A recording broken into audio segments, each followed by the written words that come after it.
In today's video, I will walk you through how to save ElevenLabs audio. Now let's go through the process of saving your generated audio. Once you locate the appropriate history section, you'll be able to browse through your earlier recordings whenever you want. Inside the history section, you'll find a collection of your previously generated audio. This allows you to revisit earlier projects, listen to them again, and access them without having to generate the same audio another time. When you've found the recording you want to save, select the audio file to begin playback. As soon as you do, the media player controls will automatically appear at the bottom of the interface. The media player gives you the controls needed to listen through your recording before saving it. You can play the audio, pause it, or stop playback while reviewing the generated result.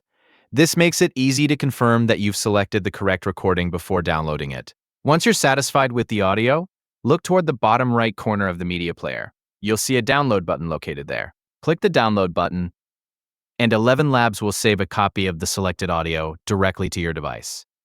This gives you a local copy that you can access whenever you need it.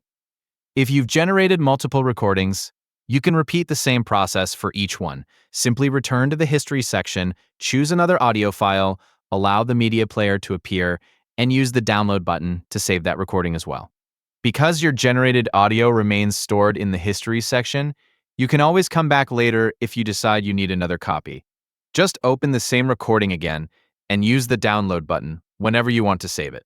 The history section also makes it easy to organize your work by keeping your previously generated audio available in one place. Whenever you need to review an older recording or download it again, you can simply return to the appropriate history section for the tool you used.